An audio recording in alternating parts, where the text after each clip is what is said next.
ঈদ উল ফিতরের দিন সকালবেলায় মিষ্টি জাতীয় কিছু খাওয়া সুন্নত। এটাকে একটা ইফতার বলে, যে ভিন্নতা দেখানো। দেখলে আজকে রোজা নাই, আল্লাহ পাক খাওয়ার পারমিশন দিচ্ছেন, নবীজি খেজুর খেতেন, মিষ্টি জাতীয় কিছু খেতেন। তো ঈদ উল ফিতরের দিন সকালবেলা কিছু খাওয়া কি সুন্নত। সবচাইতে বড় সুন্নত হলো ফজরের নামাজ আদায় করা। কয়েক কোটি সুন্নতের চেয়ে বড় সুন্নত। তো ফজরের নামাজটা যথাসময়ে জামাতের সাথে নারীরা ঘরের মধ্যে নামাজ আদায় করা, তারপরে হলো কিছু খেয়ে নেওয়া, উত্তম ভাবে গোসল করা ঈদের নিয়তে, খুব ফ্রেশ করে। পুরুষ মানুষের জন্য শ্যাম্পু ব্যবহার করা জায়েজ আছে তো?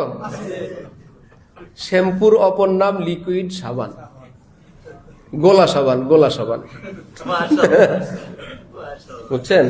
আতর সারা জীবন ছিল শক্ত, এখন আবার কি নরম, লিকুইড। এখন শক্ত আতর বাইরেছে না মধ্যখানে সাবানের মতন। সারা জীবন আতর ছিল লিকুইড, এখন আতরও যদি শক্ত বাইর হয়, সারা জীবন সাবান ছিল শক্ত, এবার নরম সাবান বাইরেছে না, ওটা শ্যাম্পু। শ্যাম্পুর অপর নাম সাবান। এটা নারী পুরুষ নাই, কারো দাড়ি থাকলে দাড়িতে দিবেন, চুলি দিবেন, ফ্রেশ করবেন, এগুলো নিয়ে বাড়াবাড়ি নেই। হাকিমুল উম্মত থানবী বলেন, মুসলমানকে হারাম থেকে মুক্ত করা দরকার, আরাম থেকে মুক্ত করার দরকার নাই।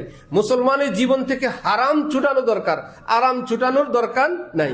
অনেকে ইসলামের সবক দিতে গিয়ে আরামগুলো ছুটায়, শেষে যারা আরাম প্রিয় তারা বলে, বাবা রে, হুজুরের কাছে গেলে তো সব ছাড়া লাগবে।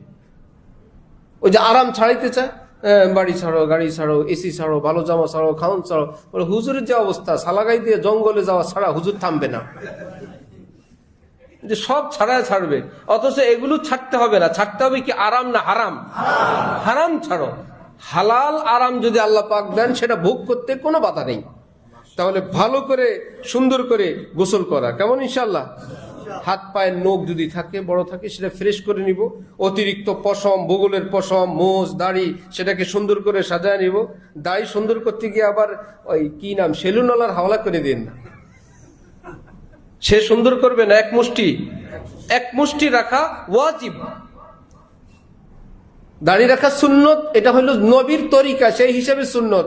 আসলে দাড়ি রাখা কি ওয়াজিব। চারো মাযহাবে এক মুষ্টি রাখতে হবে, 3 দিক থেকে, ডান বাম সামনের দিক থেকে। উত্তম পোশাক পরা সুন্নত, নিজের সাধ্য সামর্থ্য অনুযায়ী উত্তম পোশাক পরা কি সুন্নত। খুশবু লাগানো সুন্নত। নিজের পরিবার পরিজন আত্মীয় স্বজনের সঙ্গে আনন্দ ভাগাভাগি করা সুন্নত।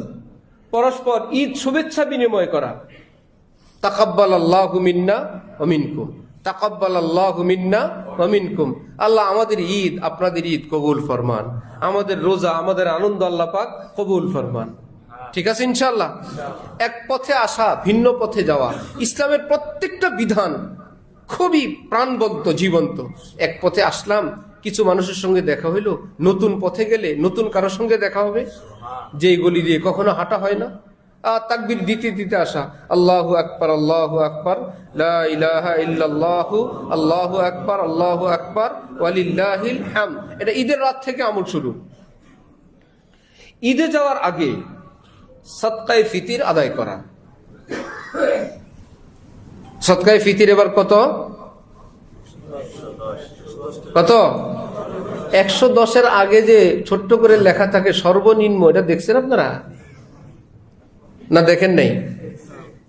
অথচ সবাই কি বলে, ফেতরা কত? 110। কেন ফেতরা কত বলবো কি? সর্বনিম্ন 110। 110 না, সর্বনিম্ন 110। এবার আপনি কি সর্বনিম্নের লোক? আদায় করেন 110। আল্লাহর কাছে কিয়ামতে গিয়ে বলবেন, আল্লাহ আমার চাইতে গরিব আর কেউ ছিল না। সব জায়গায় ধনী, সব জায়গায় বড় লোক। সর্বনিম্ন মাছ, সর্বনিম্ন তরকারি, সর্বনিম্ন ইটা, সর্বনিম্ন সিমেন্ট, সর্বনিম্ন রড কেউ খোঁজে? হ্যাঁ, ফেতরার সময় সর্বনিম্ন। বা আমি হলাম একদম সবচেয়ে নিচের লোক। ভাই, এই টাকাটা তো একটা গরিব পাবে। আপনি যদি বলেন আমি মিডিয়ামটা দেই, অন্য কোনো কিছুর খেজুর টেজুরি হিসাব করে, খেজুরের দামও তো কত রকম আছে, আমি 1000 করে দেই, আলহামদুলিল্লাহ আমার ঘরে 5 জন গরিব 5000 টাকা পাইলো, কত খুশি হবে। এখন ফেতরা যারা চাইতে আসে, ফেতরার আশায় 10 টাকা দেয়, ভাই বহু লোকরে ফেতরা দিতে হবে। কোন গরিব মানুষ ভিক্ষা করতে বের হয়েছে, বাড়িওয়ালার কাছে বললো টাকা দেন, টাকা নেই। 1 মুঠ চাল দেন, চালও নেই। ঘরে কিছু থাকলে দেন, বললো ঘরে কিচ্ছু নেই। ফকির এক ধমক দিল, ফকির এখন পাল্টা ধমক দিয়ে বলে, কিছুই যখন ঘরে নাই, ঘরে কি করেন? বাটি লন, আমার সাথে বাইরন। বললেন আপনি ঘরে কিছুই নাই, যেই ঘরে কিছুই না এখানে কি করেন? বাটি নিয়ে আমার সাথে বাইরন, কিছু পাবেন।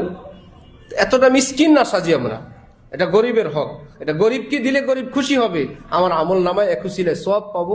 রমজান থেকেই ফিতরা দেওয়ার চেষ্টা করব, কেমন ইনশাআল্লাহ? অশ্লীলতা থেকে, অসভ্যতা থেকে, বেপর্দা থেকেও বেঁচে থাকার চেষ্টা করব। আল্লাহ তাওফিক দান করেন।